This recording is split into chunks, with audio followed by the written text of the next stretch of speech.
salli wa sallim ala sayyidina Muhammadin sayyidil awwalin wal akhirin sayyidina ajma'in sayyidil anbiya'i wal mursalin al-mabusi rahmatan lil alamin wa ala alihi wa sahabatihi wa man sara ala nahjihi ila yaumiddin. Allahumma subhanaka la ilma lana illa ma 'allamtana wa 'allimna ma yanfa'una wa zidna ilma. Allahumma rabbana atina fid dunya hasanah wa fil akhirati hasanah wa qina adzabannar. Amin ya rabbal alamin. Bapak sekalian yang dimuliakan oleh Allah Subhanahu wa taala, alhamdulillah di pagi hari ini kita dapat kembali dengan nikmat dan taufik dari Allah Subhanahu wa taala kita bisa menunaikan sholat subuh berjamaah. Mudah-mudahan Allah mencatat sholat subuh kita, ibadah kita di mizani hasanatina. Amin ya rabbal alamin. Hari ini kita akan membahas tazkiyatun nafs. Jadi tema Jumat itu adalah tema tazkiyatun nafs. Apa tazkiyatun nafs itu? Mensucikan jiwa, ataupun dalam bahasa lainnya bagaimana upaya atau usaha untuk menata hati kita. Pertemuan yang lalu kita membahas tentang bab doa ya. Karena 6 hal yang membuat hati kita hidup dan disebut sebagai qalbun salim itu ada 6. Yang pertama adalah zikir, yang kedua adalah tilawatul Quran, yang ketiga adalah istighfar, ya. Yang keempat adalah doa, yang kelima sholawat, dan yang keenam adalah qiyamul lail. Kemarin kita bahas tentang doa, fadilah, keutamaan, juga kehebatan doa. Doa itu adalah inti dari ibadah. Doa mukhul ibadah. Doa adalah inti dari ibadah. Bahkan Al-Quran mengancam orang yang tidak mau berdoa akan dimasukkan ke dalam jahanam. Ya. Kemarin kita bahas ayatnya. Walladzina yastakbiruna an ibadatihi innal ladzina yastakbiruna an ibadatihi sayadkhuluna jahannama dakhirin. Sesungguhnya orang-orang yang sombong tidak mau berdoa kepada Allah, maka mereka akan dimasukkan ke dalam jahanam dakhirin secara terhina. Juga Nabi SAW bersabda, man lam yas'alillah yaghdab alaih. Barang siapa yang tidak mau minta kepada Allah, maka Allah murka sama dia. Orang yang tidak mau berdoa kepada Allah, Allah marah sama dia. Berbeda dengan manusia. Manusia semakin diminta semakin kesal. Meskipun awalnya itu rela ataupun memberi. Allah itu semakin banyak diminta semakin senang. Bahkan kalau tidak diminta, ya betul Allah murka sama orang yang tidak mau minta kepada. Ada hadis di mana Rasulullah SAW pernah diminta oleh seseorang sampai 3 kali memberi. Karena Rasul itu prinsipnya beliau itu pantang untuk tidak memberi kalau ada orang minta. Barang siapa yang minta kepada seseorang dengan nama Allah, as'aluka billah, maka pantang seseorang itu menolak apa permintaannya.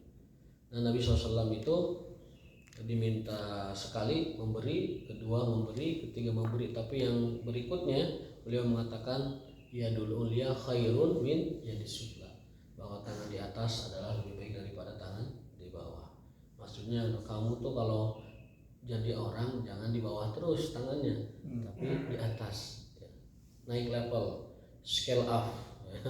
Scale up your capacity, naikkan skala kamu, naikkan kualitas kamu, biar nanti tidak menjadi tangan di bawah, tetapi menjadi yadul ulia, tangan di atas. Jadi, dan beliau mengatakan la an yahzima ahadukum hatabahu, seseorang yang mengikat kayu dari hutan lalu memanggulnya ke pasar menjualnya dan dia makan dari hasil usahanya itu, khairun, itu jauh lebih baik, lebih afdal di sisi Allah Subhanahu wa taala daripada min an yas'alan nas, daripada meminta-minta kepada orang lain. Ya, dan beliau juga menceritakan adalah Nabi Daud, dia adalah orang yang hanya mau makan kalau itu hasil jerih payah tangannya sendiri. Meskipun dia raja, kekuasaannya ngaplak kemana-mana, kemudian istrinya 1000 orang, 1000 Nabi Daud itu dalam satu riwayat. Kalau putranya Sulaiman itu 100. Nabi Sulaiman 100, Nabi Daud 1000. Ada juga memang yang mengatakan sebaliknya, Nabi Sulaiman yang 1000, Nabi Daud 100. Ala kulli hal cerita itu warid dan ada dalam riwayat. Jadi beliau dengan kekuasaan yang ngaplak-ngaplak, yang kemana-mana berkuasa Daud itu. Tetapi untuk makan beliau itu adalah ya'kul min amali yadih, hanya mau makan kalau dari hasil jerih payahnya tangan sendiri. Itu keistimewaan dan kekhususan Nabi alaihissalam, terutama dalam memilih makanan dan minuman yang beliau konsumsi. Jadi meskipun berpuasa tapi tetap untuk makan itu adalah dari kerja tangannya sendiri. Apa pekerjaan beliau? Haddad. Mana haddad? Haddad itu adalah semacam keterampilan dalam membuat sesuatu dari besi. Pandai besi.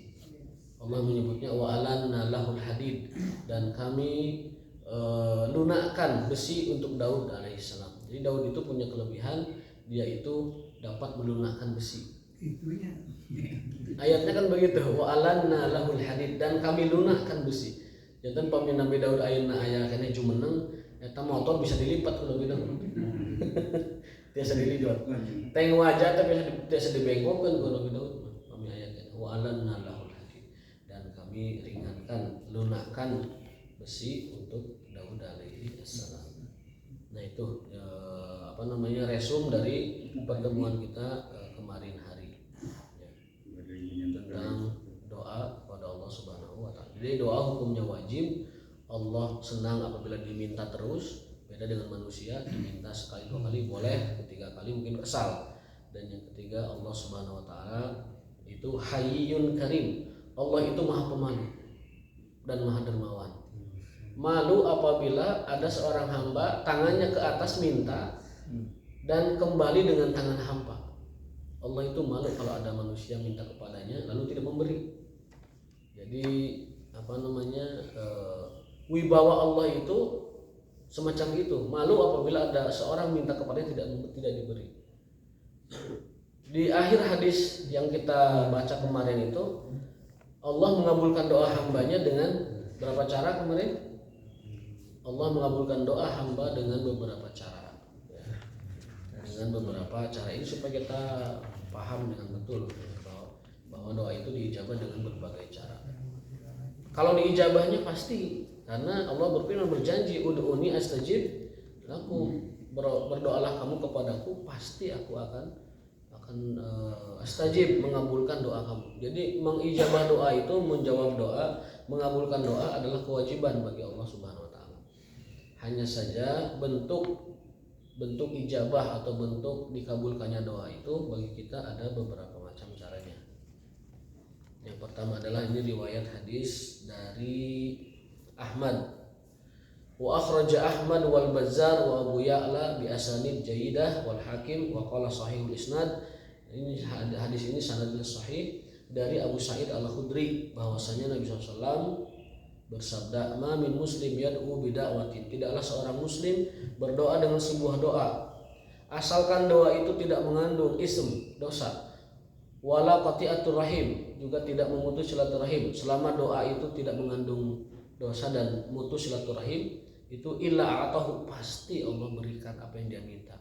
Biha ihdas salas, dengan tiga bentuk cara Allah mengabulkan doa. Yang pertama apa? Imma an yu'ajjila lahu da'watahu, Allah segerakan permintaan sesuai dengan yang dimintanya.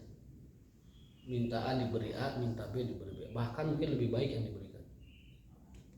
Yang kedua, wa imma an yaddakhiruha lahu fil akhirah, atau Allah kumpulkan doa-doa itu untuk ditabungkannya di akhirat nanti. Makanya saya pernah cerita, Umar bin Khattab itu pernah mengatakan, aku tidak pernah memikirkan bagaimana doa itu diijabah. Tapi yang aku pikirkan itu kalau aku sudah tidak punya semangat berdoa. Aku nggak pernah khawatir doa itu diijabah kapan-kapannya, karena pasti diijabah. Tapi yang aku resah itu kalau aku sudah tidak punya semangat berdoa. Allah. Itu yang diresahkan oleh Umar bin Khattab. Salafus saleh mengatakan, setiap hari aku kumpulkan ratusan doa, aku baca doa itu dan berharap Allah ijabahnya nanti di akhirat. Orang kan teu hayangna ayeuna minta, ayeuna kabul, ayeuna cungcreng. Kalau tidak cungcreng itu langsung keluar keselnya. Wah, saya sudah berdoa tapi enggak ijabah juga ini. Nah, kata Allah Ta'ala, kata Rasulullah SAW dalam hadis, setiap mukmin diijabah doanya malam yu'ajil, selama dia tidak tergesa-gesa, selama dia tidak tergesa-gesa. Sahabat bertanya, tergesa-gesa maksudnya gimana ya Rasulullah? Kata Rasulullah, kalau orang sudah mengatakan da'autullah, aku berdoa kepada Allah, falam yastajib li, dan Allah belum juga mengijabah, maka saat itu dicabut hak ijabahnya. Dicabut hak ijabah. Maka jangan pernah kita mengatakan da'autullah falam yastajib. Tetapi katakanlah da'autullah wa sa'adullah hatta akhir. Kau akan terus berdoa dan Allah pasti ijabah. Ijabahnya dengan 3 bentuk tadi. Nabi sudah menjelaskan. Allah berikan, Allah segerakan diberikan yang dimintanya. Yang kedua, wa imma yadkhul akhirah, atau Allah tabungkan yang kita minta nanti di akhirat, dan itu jauh lebih baik. Walal akhiratu khairul laka minal ula, dan akhirat itu lebih baik daripada dunia. Kemudian ada ayat lain, khairun wa abqa, yang di akhirat lebih baik dan lebih kekal. Wa ma indallahi khairun wa abqa, dan apa yang di sisi Allah jauh lebih baik dan jauh lebih kekal abadi. Justru nomor 2 ini bagi orang yang punya basirah, bagi orang yang punya visi akhirat jauh lebih menguntungkan ketimbang diijabah di dunia. Wa imma an yasrifa anhu anisu'i misliha, atau dengan cara Allah memalingkan bahaya yang akan menimpanya. Misliha, dengan yang setara dengan itu. Jadi bisa jadi dalam suatu musibah, dalam suatu bala, dalam suatu wabah, dalam suatu kesulitan, dalam suatu masalah, Allah jauhkan, Allah palingkan kita dari musibah itu. Karena apa? Karena doa-doa kita. Bisa jadi mungkin dalam suatu perjalanan kita ketentuan sebelumnya akan celaka di pelokan di jalan tapi dengan doa kita, dengan diijabah doa kita dipalingkan dari musibah itu. Bisa jadi ada suatu musibah atau ada suatu wabah atau lain sebagainya yang sebenarnya akan menimpa kita, tapi karena kita berdoa, Allah ijabah doa kita dengan cara kita dipalingkan dari itu. Makanya jangan pernah lelah berdoa, jangan pernah putus asa dalam berdoa. Sebanyak-banyaknya, seabrek-abreknya. Dan kita berharap mudah-mudahan kalau itu tidak diijabah di dunia, Allah ijabah nanti di akhirat, dan jauh lebih baik, lebih manis, lebih menguntungkan, lebih banyak, lebih abadi kalau doa kita diijabah di akhirat.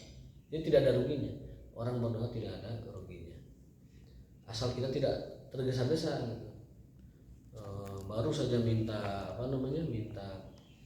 sesuatu sudah tidak curiga.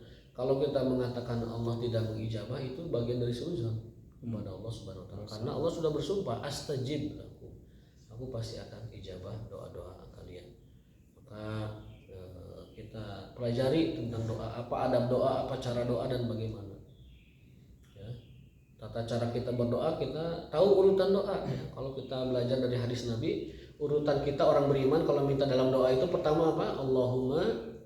Allahumma gfirli, minta ampunan.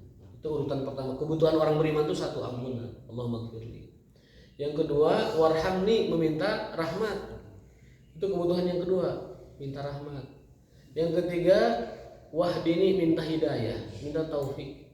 Supaya kita bisa beramal soleh terus itu perlu taufik, perlu hidayah. Kita bisa sholat terus, bisa ngaji terus, bisa tilawah terus. Itu kan hidayah, kemudahan dari Allah. Maka kebutuhan orang beriman yang ketiga adalah hidayah. Nikmat terbesar ampunan, kemudian rahmat, yang ketiga kemudian hidayah. Sama urutan dengan ini. Yang keempat adalah minta afiat. Afiat itu kesehatan, baik badan atau jiwa.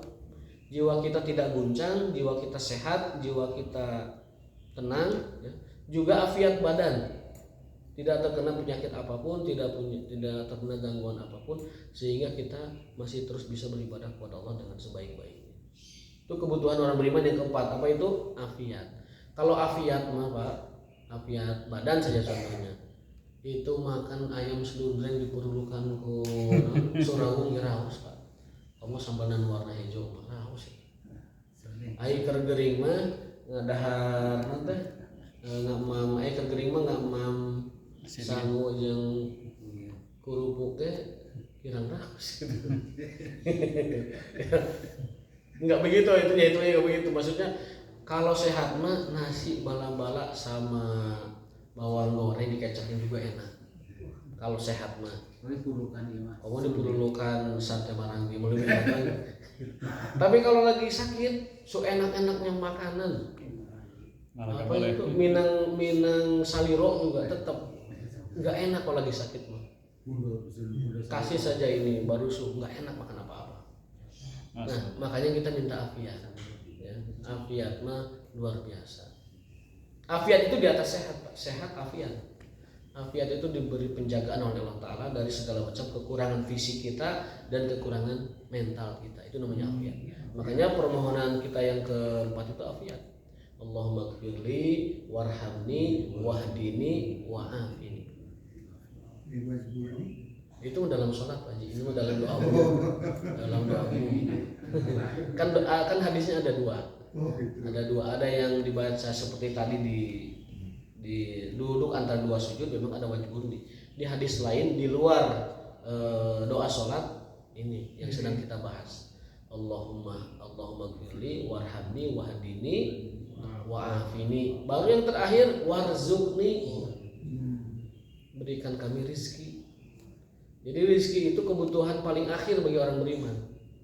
Yang pertama adalah kita butuh ampunan, yang kedua kita butuh rahmat, yang ketiga kita butuh hidayah, yang keempat kita butuh afiah, yang keempat kita butuh rizki, yang kelima kita butuh rizki. Itu kebutuhan orang beriman. Ya, subhanallah ya. Jadi supaya kita punya target dan orientasi dalam berdoa, apa yang kita butuhkan yang paling tinggi, supaya tidak langsung to the point apa yang kita inginkan duniawi saja. Setiap doa itu langsung dijebret warzuqni terus, hajar warzuqni.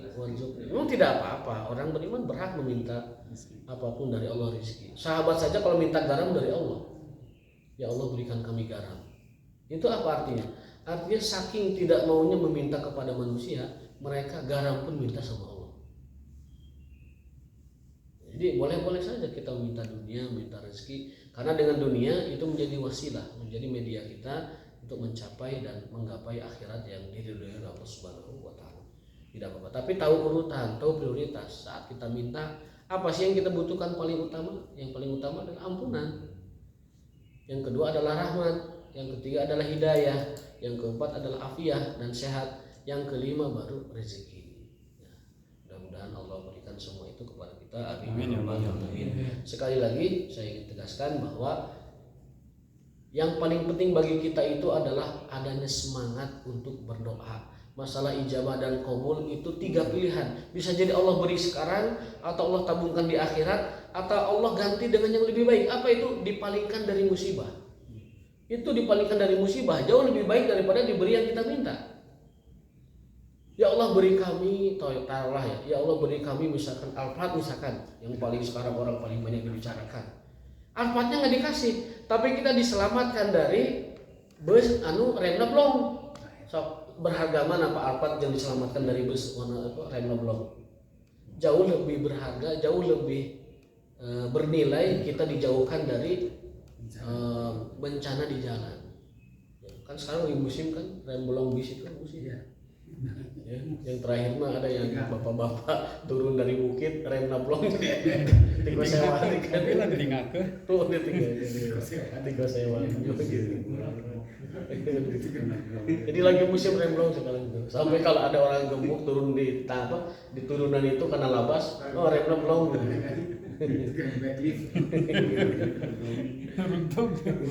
Sekarang mah ada beca mundur juga, tinggal rem nablong juga. Padahal beca mundur, rem tangannya ditarik ke beca di lambung. Tapi sebenarnya rem blong. Nah, jauh lebih baik kita diselamatkan dari kecelakaan lalu lintas daripada kita diberi dengan apa yang kita minta, misalkan minta kendaraan apa. Diselamatkan dari yang semisal itu jauh lebih baik. Makanya pilihan Allah untuk kita dapatkan itu adalah berdasarkan ilmu dan juga kemahatauan Allah tentang apa yang kita perlukan. Jadi Allah memberi apa yang kita perlukan, Allah memberi apa yang kita hajatkan, ketimbang memberi apa yang kita inginkan atau yang kita mau. Itu yang harus menjadi pemahaman kita semua. Itu resum dari yang kemarin kita pelajari, dan sebenarnya masih ada yang disampaikan tapi tidak apa-apa, kita lewat saja ya. Bab berikutnya adalah tema berikutnya ini tentang diselang dulu dengan tema lain, tetapi masih tazkiyatun nafs. Ini tentang babur ridho, tentang bab keridoan. Ini penting sekali kita sampaikan. Oleh-oleh ngawas di TNI kamari handet keneh dan tentu kedah mau sabi wengina tadi. Ar-ridho bi qadaillah. Ridho dengan qada Allah Subhanahu wa taala. Dunia ini Allah ciptakan dengan ujian-ujiannya. Makanya disebut ad-dunya darul bala. Dunia itu tempatnya ujian. Darul ibtila atau darul bala. Wa asyadun nasi balaan al-anbiya, dan orang yang paling berat musibahnya, balanya adalah para nabi.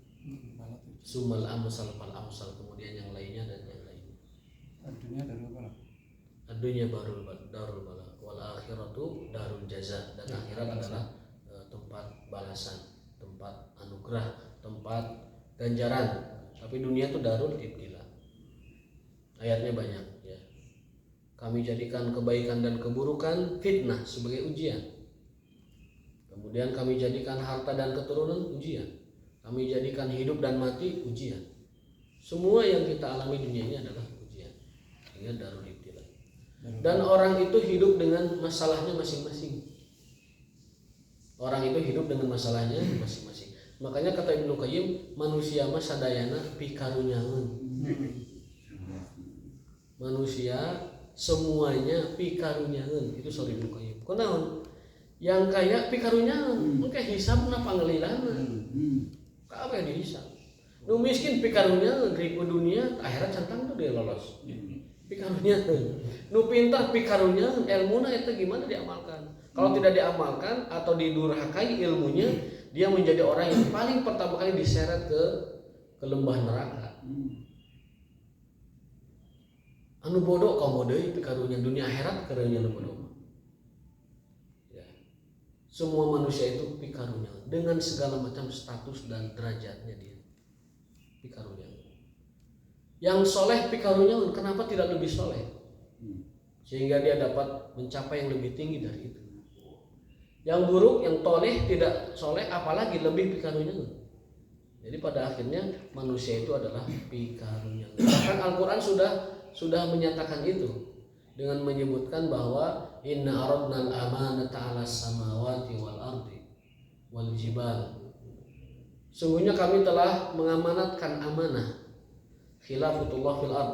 Kami telah mengamanahkan amanah ini kepada langit, kepada gunung, kepada bumi. Tapi mereka semua menolak. Wa hamalah al-insan. Tapi manusia mau menerima amanah ini. Amanah kepemimpinan semesta itu manusia menerima. Dan Allah menyatakan innahu kana zaluman jahula.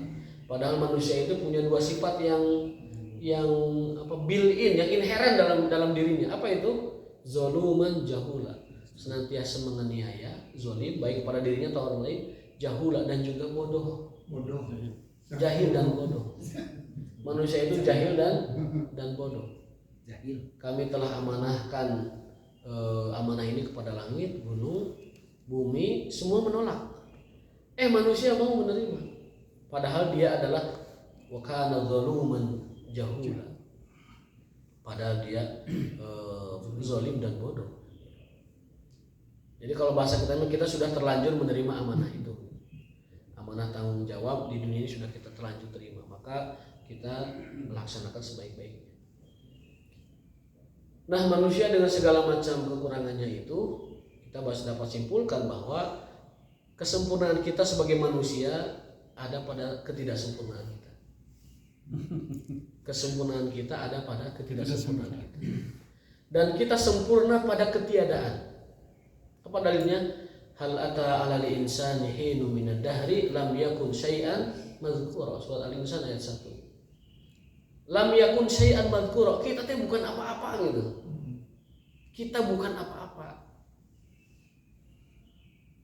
Meskipun kita ini betapa apa-apanya kita, tapi kita bukan apa-apa. Lam yakun syai'an madzkura. Gini aja lah sederhananya. ilustrasi yang ilmiah tapi dapat kita renungkan.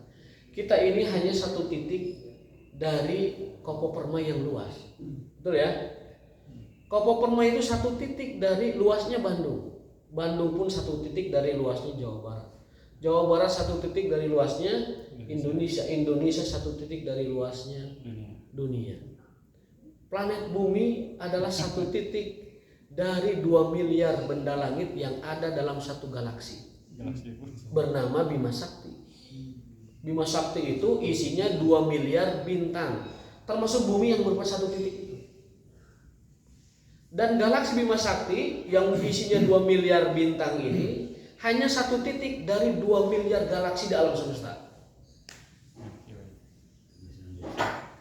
Ini saya dapat informasi ini dari seorang ahli astronomi namanya Pak TB Sumarna, yang dulu saya pernah aktif di sebuah komunitas lah. Jadi dalam skala alam raya ini kita nggak ada apa-apanya sama sekali, nggak ada apa-apanya sekali. Tidak ada. Lam yakun syai'an madhkura. Jadi kita ini sempurna pada ketiadaan. Makanya sering-seringlah kita zikir Allahul Mawjud, Allahul Mawjud, Allahul Mawjud, Allah Maha Ada, Allah Maha Ada, Allah Maha Ada. Karena kita Maha Ada karena Dia ada. Sehingga kita ini lam yakun syai'an madhkura, sempurna pada ketiadaan. Meskipun seada-adanya kita, tetap tidak ada hitungannya begitu. Nah, dari 2 miliar galaksi yang ada di semesta ini, dibandingkan dengan arasy Allah Subhanahu wa taala, hanya seperti gelang yang dilempar ke padang pasir. Dilempar padang pasir, nggak ada apa-apanya. Dan arasy yang begitu besar itu juga di sisi Allah juga adalah makhluknya. Makhluk. Ya sudah, kalau sudah pikir ke sana mah kita ini ya peribahasa ayah syukur gitu. Maka kita sebaik-baik alhamdulillah kita isi dengan semampu kita dengan iman kepada Allah Subhanahu wa taala. Jadi kalau kita tidak memperjuangkan agama Allah, apa nilai kita? Kalau kita tidak memperjuangkan ibadah kepada Allah, apa nilai kita? Kalau kita hidup tidak bisa mempertahankan tauhid dari kemusyrikan, apa nilai kita? Kalau kita tidak bisa menjaga kebaikan kita, baik kebaikan fisik atau kebaikan hati, apa nilai kita? Udah mau merasa kaya, tadi kita satu titik dari semesta alam. Mau merasa berpangkat, punya kedudukan, meskipun tertinggi kedudukannya di dunia, juga tidak ada apa-apanya dalam skala alam raya. Buktinya apa? Ya, Lurah Sukamenak teu apaleun orang Amerika mah. Tebiteuy. Bupati Bandung, wali kota Bandung, gubernur Jabat teu apaleun orang Hawaii mah, Pak. Teu apaleun, teu terangan. Jadi enggak ada apa-apanya. Tapi kalau kita soleh, kalau kita beriman, disebut nama kita di langit Allah Subhanahu wa taala. Apa dalilnya? Dalam hadis disebutkan, sungguhnya malaikat malam, malaikat siang selalu mondar-mandir melaporkan kita. Innal malaikata yaqubuna fikum malaikatul lail wa malaikatun nahar wa yastami'una fi salatil asar. Malaikat malam, malaikat siang mondar-mandir melaporkan kita. Berjumpanya mereka itu ganti shiftnya di subuh dan asar. Lalu Allah bertanya kepada malaikat, "Hai malaikatku, bagaimana kondisi hambaku saat kau datangi dan saat kau tinggalkan?" Mereka menjawab, "Ya Rabbi, atainahum wa hum yushollun wa taraknahum wa hum yushollun." Ya Allah, saat kami tinggalkan mereka, mereka sedang sholat, dan saat kami datangi mereka juga sedang sholat. Nama kita disebut oleh malaikat di sisi Allah dengan keadaan sholat, luar biasa. Berarti nama kita disebut di langit karena Allah mengatakan nama kita. Kaifa taraktum ibadi, bagaimana engkau dapati hambaku? Malaikat menjawab, mereka sedang sholat ya Allah. Ya mudah-mudahan kita lagi di absen Allah teh kepada malaikat sedang sholat di absen teh. Lamun kerek kebluk, aduh bahaya teh. Kenal teh hambaku, aduh nuju kebluk Gusti eta mah parah kan bahaya kita disebut kebluk semua tidur. Gimana kalau sedang sholat asar jam 5, sedang sholat jam 5. Kalau kita lihat keafdolan, berarti sepertinya malaikat laporannya itu di waktu afdolnya sholat. Oh iya. di waktu dan sholatnya berjamaah karena jamak domirnya jamak. Atainahum, hum kan mereka, wahum yusallun, mereka sedang sholat, berarti sholatnya jamak, sholat berjamaah. Wa taraknahum, dan kami tinggalkan mereka, wahum yusallun, dan mereka juga sedang jamak, sedang sholat berjamaah. Para ulama menyimpulkan dari kata ganti yang dipakai dalam hadis itu yusallun, itu berarti sholat yang dilaporkan malaikat itu sholat berjamaah.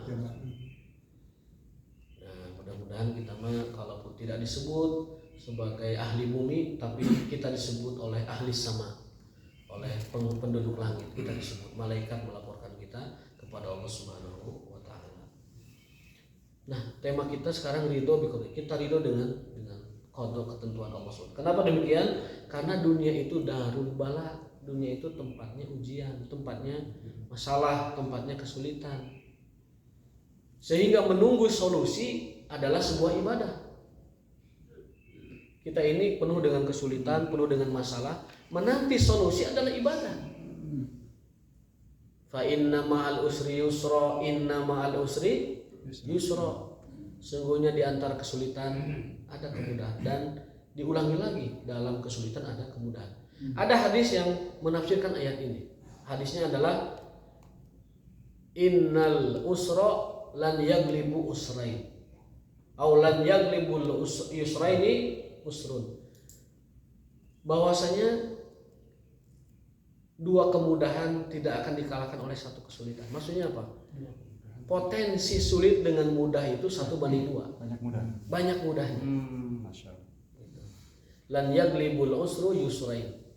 Satu kesulitan tidak akan mengalahkan dua kemudahan. Hadis. Dan itu maknanya adalah bahwa potensi kemudahan lebih banyak dari potensi kesulitan. Potensi berhasil lebih banyak dari potensi gagal. Kalau kita sedang diberi kesulitan, maka ada dua solusi yang Allah siapkan untuk kesulitan itu. Asal kita iman atau tidak, berusaha atau tidak. Lan yaglibul usru yusrain. Satu kesulitan tidak akan mengalahkan dua kemudahan. Kalau selama ini kan kita memahaminya, kalau ada kesulitan itu ada kemudahan. Sekarang kita tambah, setiap ada kesulitan ada dua kemudahan yang Allah sediakan untuk kita. Itu dalam tafsir fa inna ma'al usri yusra, inna ma'al usri yusra. Dan kita harus imani itu karena Rasulullah SAW menyampaikannya demikian. Sekarang apa masalah kita, misalkan A, maka Allah sudah menyiapkan solusinya A plus sudah disediakan. Dua solusi bagi kita. Nah, karena kita hidup di dunia ini membawa masalahnya masing-masing, kita hidup itu dengan takdir sulitnya juga. Karena takdir itu khairuhu wa syarruhu. Rukun iman yang ke-6 apa? Antu minabil qadari khairihi wa syarrihi. Kita beriman kepada Allah dengan takdir-takdirnya, baik yang baik ataupun yang buruk. Berarti ada ketentuan yang syar, yang buruk, yang bisa saja menimpa kita. Maka kalau ketentuan buruk yang tidak kita sukai itu menimpa kita, orang terbagi 3 kelompok. Di dalam menghadapi kesulitan, masalah, atau syai'un makruh, sesuatu yang tidak disukai, tidak diinginkan, manusia itu terbagi 3. Yang pertama ada sakhit. Sakhit itu orang yang kesal. Kesal, sakhitun. As-sukhtu sakhit. Jadi menghadapi kesulitan, menghadapi cobaan Allah itu orang terbagi 3. Nanti kita tempatkan diri kita di bagian yang mana di antara kesulitan ataupun cobaan Allah ini. Yang pertama ada sakhit, orang yang kesal. Sin kha ta, sakhit ta. Kesal orang ini. Kunaon sih Allah masih anu kieu? Kenapa saya ditakdirkan begini? Kenapa saya ditakdirkan bodoh misalkan? Kenapa saya ditakdirkan miskin? Padahal Allah itu tidak boleh ditanya perbuatannya. La yus'alu amma yaf'al wa hum yus'alun. Allah tidak boleh ditanya tentang kenapanya, tapi merekalah yang akan ditanya. Itu ayat yang jelas. La yus'alu amma yaf'al. Allah tidak boleh ditanya kenapa Allah begitu, enggak boleh. La yus'alu amma yaf'al. Justru kitalah wa hum yus'alun, manusia yang akan ditanya. Gitu. Dan kita apa sih sampai menanyakan Allah kenapa gitu kan masalahnya. Kamu nanya dosa apakah yang aku lakukan? Tidak, tadi kita ini kan sempurna pada ketiadaan. Lalu bertanya, Allah kenapa? Waduh, sudah apa namanya, berat begitu.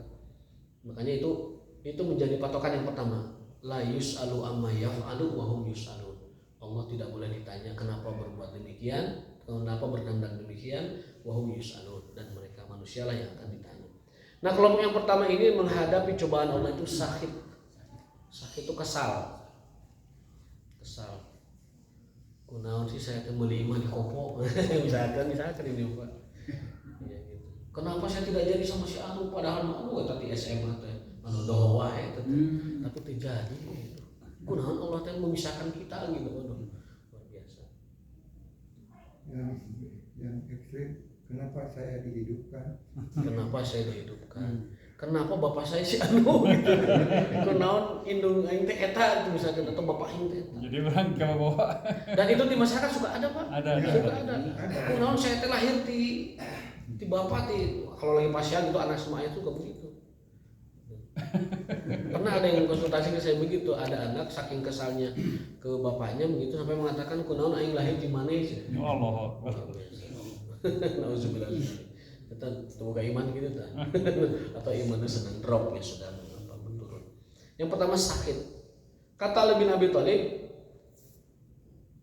orang sakit, orang yang kesal, dia tidak akan pernah bisa merubah ketentuan Allah.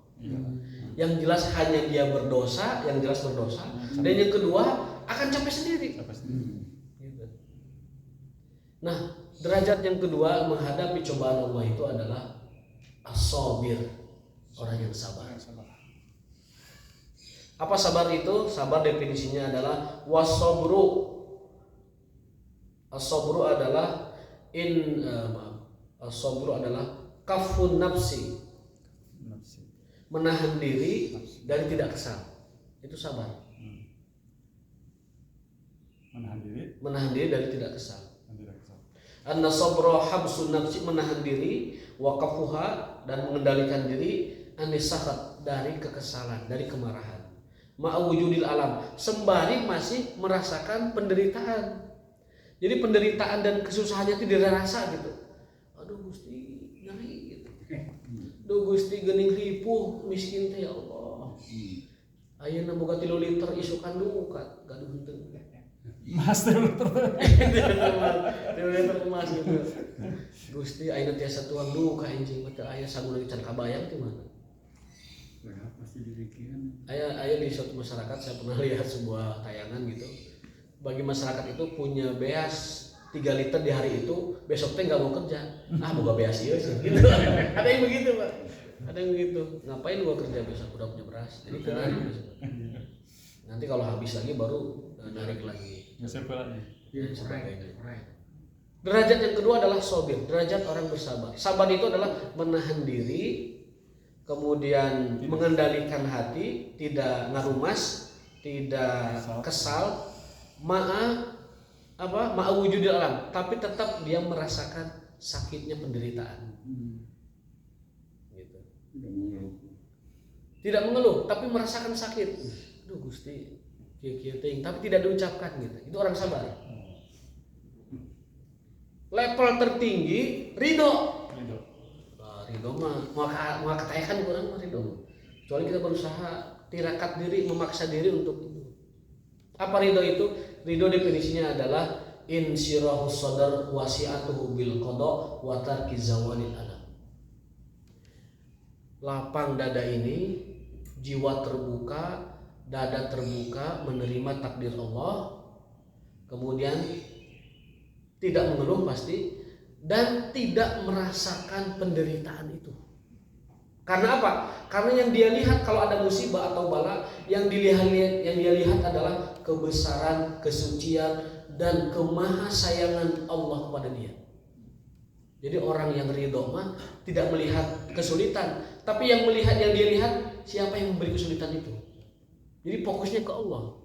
Kalau dia fokus ke Allah, maka kesulitan tidak jadi pertimbangan dia lagi. Misalkan diberi nyeri beuteung anu sederhana lah, sakit perut. Orang yang sabar dia akan mengatakan, ya Allah, mudah-mudahan segera sembuh. Tapi masih merasakan sakit, tapi nyeri. Tak orang sabar eta, nyerinya dirasa, tapi tidak mengatakan perkataan kesal. Ini orang sabar. Orang ridho di atasnya lagi. Ketika dikasih sakit perut, ya Allah, Engkau maha sayang, Engkau maha kasih. Engkau lebih sayang kepadaku dari diriku sendiri. Masya Allah. Engkau lebih sayang kepadaku dari ibuku kepada diriku. Allah. Anta arhamu li nafsi min nafsi wa anta arhamu li nafsi min walidati.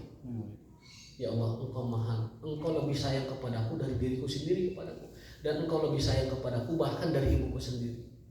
Nah, orang ridho mah melihatnya tuh zat yang memberi sakitnya itu, maka tidak dirasa sakitnya.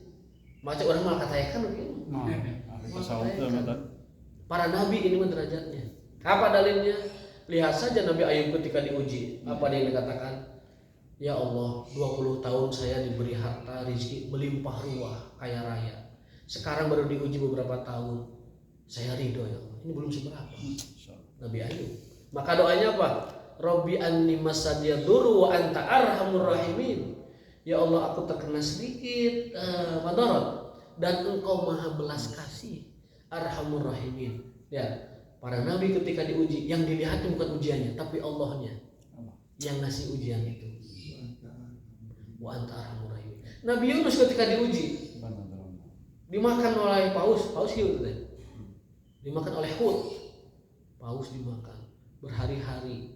Disebutkan Al-Quran fi zulumatin salas, Yunus ada dalam 3 kegelapan. Gelapnya perut ikan, gelapnya lautan dasar, gelapnya malam. 3 kegelapan. Tapi apa yang dia katakan? Dia melihat siapa zat yang memberi ujiannya itu. La ilaha illa anta subhanaka inni kuntu minadh dhalimin. Maka mau katanya kan kurang begitu. Tuhan kita berusaha, para nabi, para aulia begini, keriduannya. Juga nabi-nabi yang lain. Kalau kita lihat Al-Quran, bahkan Nabi Muhammad SAW ketika di Taif ya, kita sudah tahu ceritanya dalam Zadul Ma'ad, bagaimana menderitanya Rasul di Taif, di Baledogan kujil magelo, kubaruna kepuguh, Baledogan gartihan segala macam. Apa yang dikatakan? Idlam yakun bika alaya godobun fala ubali. Ya Allah, asalkan Engkau tidak marah sama saya, tidak peduli semua ini. Tidak dirasa sakit. Karena rasa tapi tidak dirasa.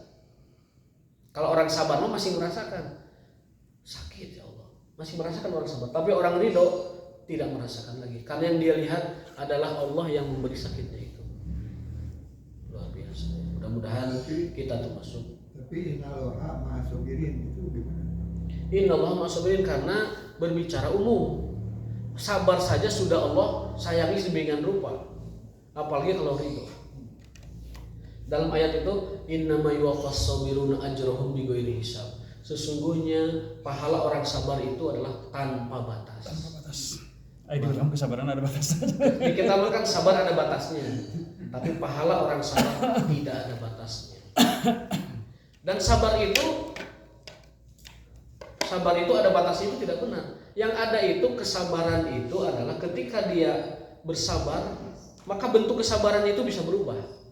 Contoh begini, ketika umat Islam diserang oleh musuh, maka sabarnya orang Islam bukan diam, tapi berjihad melawan. Itu sabarnya. Begitu. Jadi sabar itu tidak ada batas dan pahalanya pun tanpa batas. Tapi kalau harus melakukan sesuatu sabar yang lain, maka itulah kesabarannya. Gitu. Diinjak-injak orang, dihina orang, sabar. Tapi sabar berikutnya adalah ngelawan. Karena itu adalah kemuliaan harga diri seorang muslim. Nah begitu derajat dari seorang. Jadi innallaha ma'as-sabirin, sabar saja sudah dekat dengan Allah, apalagi ridho. Sabar saja sudah mulia, pahalanya tanpa batas, apalagi ridho. Ya mudah-mudahan Allah Ta'ala memberikan kita keridhoan, memberikan kita kesabaran. Asal jangan kita dijadikan orang yang sakit, yang kesal, yang ngarumas, sedikit-sedikit ngarumas, mengeluh, kemudian mendustakan Allah Subhanahu wa taala. Wallahu taala bisawab wa taufiquna illa billah. Dan tutup dengan majelis.